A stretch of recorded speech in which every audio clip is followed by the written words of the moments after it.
तंत्रज्ञांनी सगळं तंत्रज्ञान आपल्याला सांगितलेलं आहे। मी 4 ते 5 क्विंटल कापूस पिकवणारा शेतकरी होतो 4 वर्षाच्या अगोदर, परंतु 4 वर्षापासून 20 क्विंटल, 22 क्विंटल, 24 क्विंटल, 25 क्विंटलच्या वर एकरी गेलो। तेही जवळजवळ 30 एकर क्षेत्र माझं राहते। सुरेश भाऊ मुद्दाम आले, ते माझी शेती पाहायला नेहमी येतात।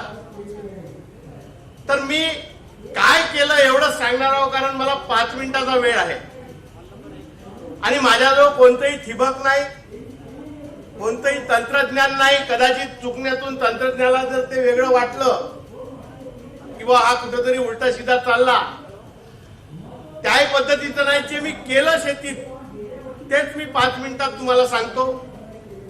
उन्हाळ्यामध्ये 2 पावड्याची नांगरणी केल्यानंतर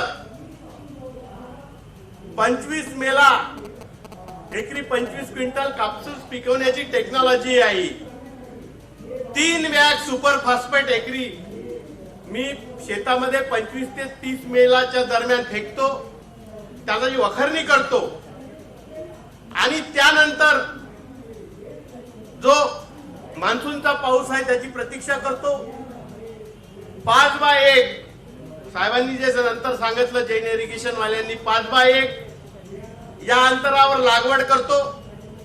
म्हणजे जवळजवळ ढोबळ मानानं सरासरी 8000 झाडं कपाशीचे शेतामध्ये येतात आणि कपाशी निघाल्याबरोबर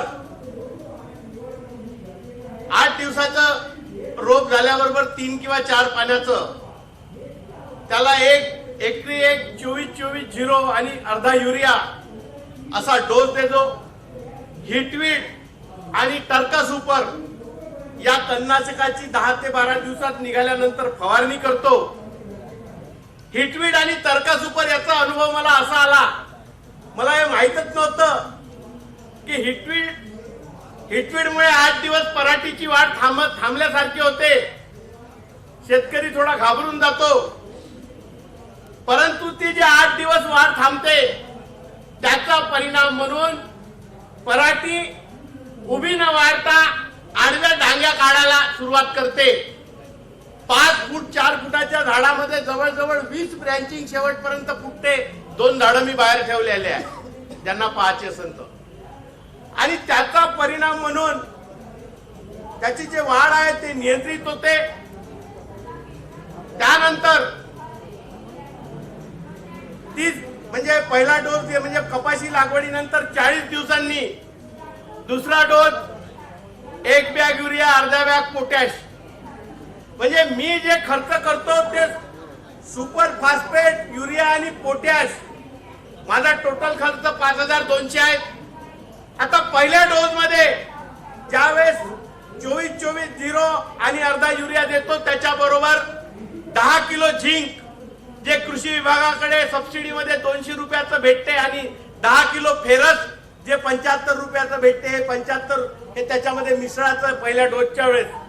दुसरा डोस जेव्हा देतो तेव्हा 1 युरिया, अर्धा पोटॅश आणि 10 किलो मॅग्नेशियम सल्फेट।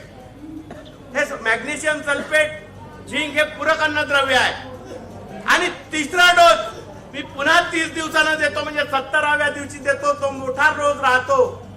तो डोस म्हणजे 1 24-24-0 तुम्ही डीएपी द्या, 1 युरिया, 1 पोटॅश आणि 10 किलो सल्फर हे दिल्याबरोबर पराठीमध्ये वखरून गाड फाडून घ्यायचे। आणि एक खत देताना सुद्धा अनेक शास्त्रज्ञ म्हणतात खत रिंग पद्धतीने द्या, परंतु पहिला मी खत जे देतो ते फेकून देतो। म्हणजे पहिला डोस देताना 30 दिवसाचा 10 दिवसाचा 4 इंचावर देतो, नंतर 6 इंचावर आणि नंतर तिसरा डोस फेकून देतो, ताबडतोब दुसऱ्या दिवशी वखरून टाकतो। म्हणजे खत देण्याचा जो खर्च आहे, माझं असं म्हणणं आहे की त्याच्यामुळे पांढरी मुळी डिस्टर्ब होते आणि 70व्या दिवशी हा डोस दिल्याबरोबर पूर्णपणे गाड फाडल्यानंतर ते जमिनीमध्ये ते झाड दबल्या जाते, त्याचं मूळ आणि त्याच्यानंतर पाणी जरची आवश्यकता असेल तर पाणी देतो. दुसरी गोष्ट, माझ्या मते 50 ते 60 दिवसानंतर कपाशीला वाही संपूर्णपणे बंद करायला. जर वाही बंद केली तर त्या 5 फुटाच्या याच्यात ज्या मुळ्या येतात, पांढऱ्या मुळ्या, त्या मुळ्या तुटतात आणि त्या मुळ्या तुटल्यामुळे कपाशीचं उत्पादन कमी होतं असं माझं स्वतःचं मत आहे. दुसरा विषय, पांढऱ्या मुळ्याची वाढ होण्यासाठी ड्रिंचिंग करणं अत्यंत आवश्यक आहे. पहिलं ड्रिंचिंग 10 ते 12 दिवसानं मी प्लांट केअरची टेक्नॉलॉजी ड्रिंचिंग मध्ये वापरतो. ते या पुस्तकात कृषी कल्याण मध्ये प्लांट केअर, थायो केअर आणि गोल्ड केअर याचं मिक्सर या पुस्तकामध्ये मी दिलेला आहे. या कृषी कल्याण मासिकामध्ये याचा सविस्तर लेख लिहिलेला आहे.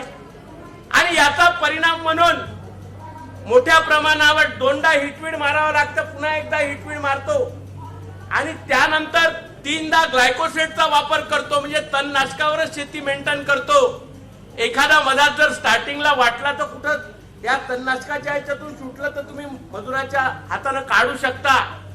आणि मग ज्या पद्धतीनं त्याचं ब्रँचिंग होते, त्याला पूरक अन्नद्रव्य मिळते आणि पूरक अन्नद्रव्य मिळाल्यामुळे त्याची ज्या पद्धतीनं ते त्याला पात्या येतात आणि पुन्हा 90व्या दिवशी एक युरिया 4था डोस मध्ये हे एवढं जर दिलं आणि जास्त फांद्या फुटल्या आणि झाडाची उंची 4.5 ते 5 फुटाच्या दरम्यान राहिली तर माझ्या मते 25 क्विंटल कापूस एकरी यायला काहीही हरकत नाही.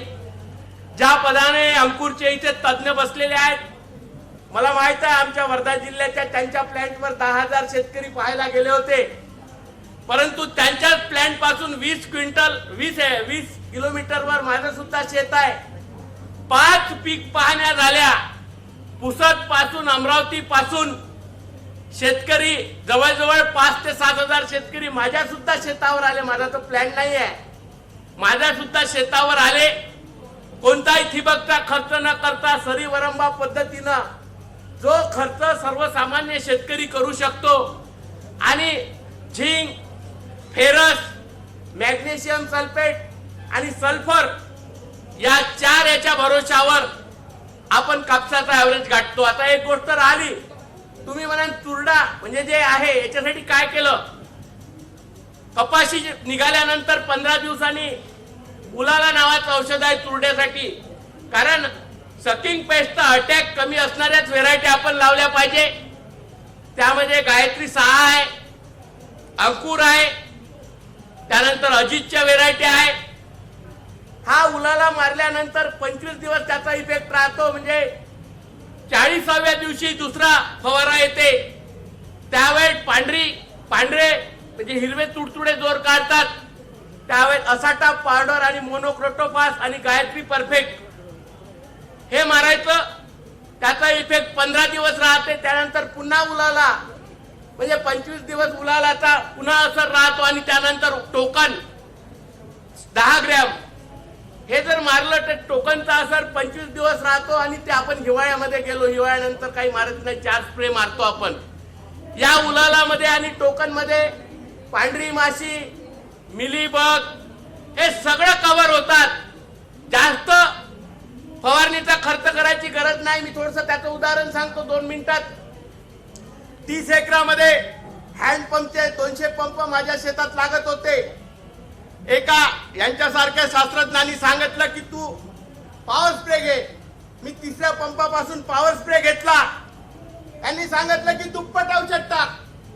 मी काढले हे टोकन वगैरे उलाला, याचा खर्च 25,000 रुपये होता त्या डोसचा. मी त्याच्यामध्ये हुशारी केली आणि 15 लिटर पाण्यासाठी जेवढा डोस होता तर 15 लिटर पाण्याच्या हिशोबाने डोस मेंटेन केला. आणि पॉवर स्प्रे मध्ये जे 200 लिटरला 200 ते 250 पंपाला जे औषध लागत होतं ते 70 पॉवर स्प्रे मधून तेवढी फवारणी माझी झाली. जास्तीत जास्त आपल्या साध्या पद्धतीनं हे जे नवीन एसपीचे निघाले आहे 3 ते 2.5 पंपामध्ये 1 एकर पराठीची 3ऱ्या आणि 4थ्या वेळेस फवारणी होते.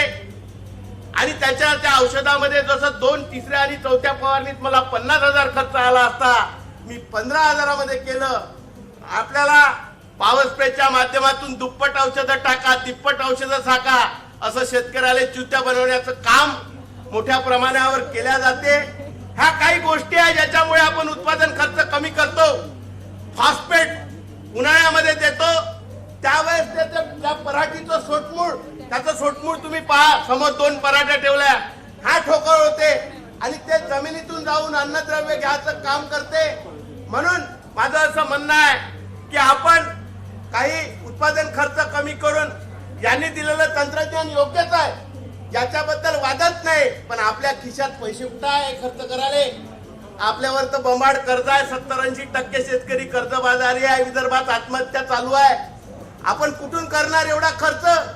जर ज्याच्यापाशी पैसा असेल त्यांनी तंत्रज्ञान अवश्य वापरलं पाहिजे. माझ्यावर खूप कर्ज होतं, मागच्या वर्षी उत्पन्न झालं 500 क्विंटल कापूस, 21 लाख रुपये कर्ज देऊन टाकलं बँकेचं, सुरेश भाऊला माहित आहे. या वर्षी आता थोडंसं बरं वाटते तब्येत, आणि त्या कर्जाच्या धाकानं बायपास वगैरे 6 वर्षाच्या अगोदरच मी उरकवून टाकली आणि आता उत्पादनाला सुरुवात झाली.